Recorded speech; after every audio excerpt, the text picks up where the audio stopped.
बिस्मिल्लाहिर्रहमानिर्रहीम। सब मुसलमान भाइयों नूं अस्सलामु अलैकुम। चैनल पैंडा हिकमत दा तो मुहम्मद ताहिर महमूद तुहाडे पेशे खिदमत है। अज मैं तुहानूं भाइयों नूं एक बूटी है इहदे मुतलक दसना। इहनूं कहंदे भखड़ा। भखड़ा नूं तां सब बंदे ही जानदे आ कि भखड़ा की शै है। ये बूटी जिहड़ी है रेतले इलाके दे विच पैदा हुंदी है। आ देखो इनू ये डोडे लगते, इनू भखड़े दे विच आपां गिनदे आ कि यह भखड़ा ये कंडियां वाले डोडे इहदा फल है। ये पंसारी दी दुकान तो भी मिल जांदा। इनू जे चाहो तो आप तोड़ के ते छां ते इनू सुका लो, धुप ते ना सुकाओ ते रख लो। इनू पीना है, जे पंसारी दी दुकान तो लवो तां भी या आप इनू खुश्क करो तो इनू पीण दा तरीका है कि ये उदां नहीं पी हुंदा कुंडी दे विच। बहुत सख्त शै है यह जिहड़ा इहदा फल है, बहुत सख्त शै है।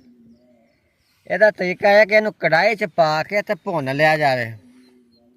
जदों ये वाहवा गर्म हो जाए तो उदों ही फौरन ही लोहे दे हमाम दस्ते दे विच पा के ते इनू फौरन तत्ते तत्ते इनू कुटना शुरू कर दिओ।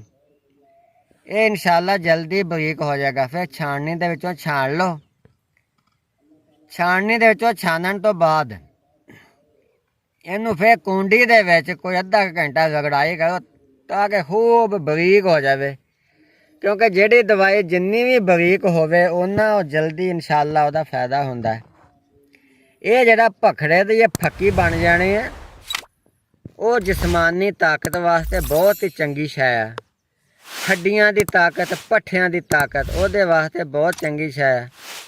इहदी खुराक है 2 माशे सुबह शाम नीम गर्म कोसे कोसे दुध दे नाल खाई जावे या कोसे कोसे पानी दे नाल, ठंडे पानी नाल या ठंडे दुध नाल इहनूं ना खाओ।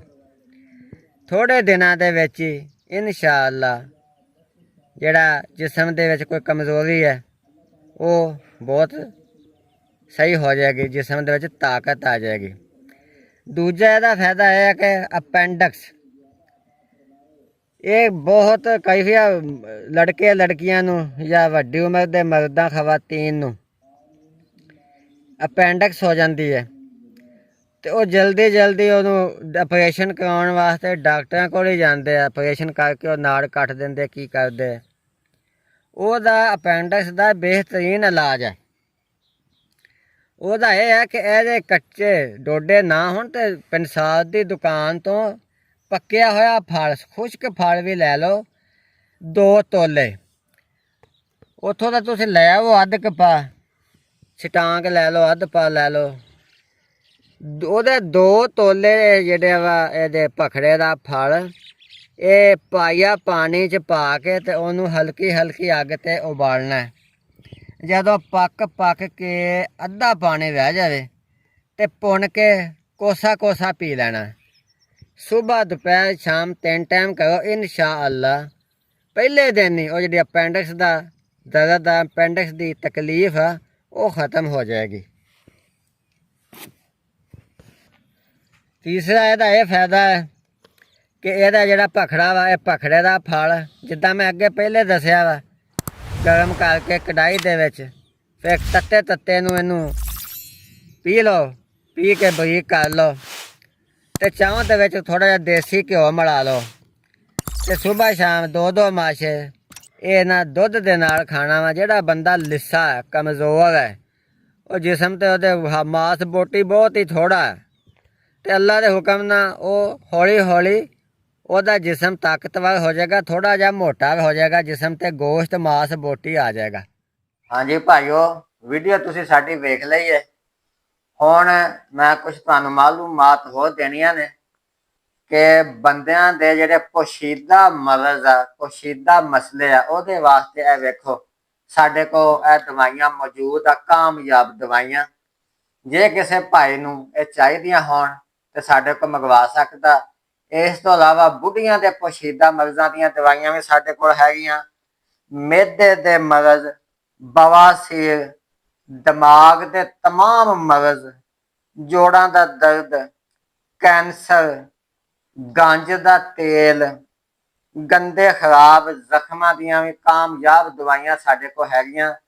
ਤੁਸੀਂ ਜਾਂ ਤਾਂ ਸਾਨੂੰ ਮਿਲ ਕੇ ਸਾਡੇ ਕੋਲ ਆ ਕੇ ਲੈ ਲਓ, ਜੇ ਨਹੀਂ ਤੇ ਬਦਲੀਆ TCS ਵੀ ਅਸੀਂ ਤੁਹਾਨੂੰ ਭੇਜ ਸਕਦੇ ਹਾਂ। ਤੁਸੀਂ ਆਰਡਰ ਦਿਓ ਤੇ ਸਾਡੀ ਇਹ ਵੀਡੀਓ ਅਗਰ ਜੇ ਤੁਹਾਨੂੰ ਪਸੰਦ ਆਈ ਹੈ ਤੇ ਇਹਨੂੰ ਸਬਸਕ੍ਰਾਈਬ ਤੇ ਲਾਈਕ ਕਰੋ। ਤੇ ਜੇ ਕਿਸੇ ਭਾਈ ਭੈਣ ਨੇ ਕੋਈ ਮਸ਼ਵਰਾ ਲੈਣਾ ਹੋਵੇ, ਕੋਈ ਗੱਲ ਪੁੱਛਣੀ ਹੋਵੇ, ਕੋਈ ਸਵਾਲ ਪੁੱਛਣਾ ਹੋਵੇ ਤੇ ਕਮੈਂਟ ਕਰੋ। ਆਖਰ ਤੇ ਐਲਾਨ ਸੁਣ ਲਓ ਕਿ ਮਿਰਜ਼ਾਈ ਜਾਂ ਮਿਰਜ਼ਾਈਆਂ ਵਰਗਾ ਮਜ਼ਹਬ ਰੱਖਣ ਵਾਲੇ ਮੇਰੇ ਨਾਲ ਬਿਲਕੁਲ ਰਾਬਤਾ ਨਾ ਕਰਨ। ਮੇਰੇ ਨਾਲ ਕਾਲ ਕਰਨ ਵਾਸਤੇ ਨੰਬਰ ਮੇਰਾ ਨੋਟ ਕਰ ਲਓ, ਹਕੀਮ ਮੁਹੰਮਦ ਤਾਹਿਰ ਮਹਿਮੂਦ 0310 80 36 552। ਇਹ ਜਿਸ ਕਿਸੇ ਭਾਈ ਨੇ ਕਾਲ ਕਰਕੇ ਕੋਈ ਗੱਲ ਪੁੱਛਣੀ ਹੋਵੇ ਇਸ ਨੰਬਰ ਤੇ ਮੈਨੂੰ ਕਾਲ ਕਰ ਸਕਦਾ, ਸੁਬਾਹ 7 ਵਜੇ ਤੋਂ ਲੈ ਕੇ ਸ਼ਾਮ 7 ਵਜੇ ਤੱਕ। ਇਸ ਤੋਂ ਇਲਾਵਾ ਜੇ ਕਿਸੇ ਨੇ WhatsApp ਤੇ ਰਾਬਤਾ ਕਰਨਾ ਹੋਵੇ, ਮੈਸੇਜ ਭੇਜਣਾ ਹੋਵੇ ਤਾਂ ਮੇਰਾ ਸਾਥੀ ਹੈ, ਉਹਦਾ ਨੰਬਰ ਹੈ WhatsApp ਨੰਬਰ, ਉਹ ਨੋਟ ਕਰ ਲਓ। ਉਹ ਵੀ ਸੁਬਾਹ 7 ਵਜੇ ਤੋਂ ਲੈ ਕੇ ਸ਼ਾਮ 7 ਵਜੇ ਤੱਕ ਉਹਨੂੰ ਤੁਸੀਂ ਮੈਸੇਜ ਕਰ ਸਕਦੇ ਹੋ। ਉਹ ਮੈਨੂੰ ਦੱਸ ਦੇਗਾ, ਉਹਦਾ ਜਵਾਬ ਵੀ ਤੁਹਾਨੂੰ ਦੇ ਦਿੱਤਾ ਜਾਏਗਾ। ਉਹ ਨੰਬਰ WhatsApp ਇਹ ਹੈ 0308 448 50 84। ਸਭ ਮੁਸਲਮਾਨ ਭਾਈਆਂ ਨੂੰ अस्सलाम वालेकुम।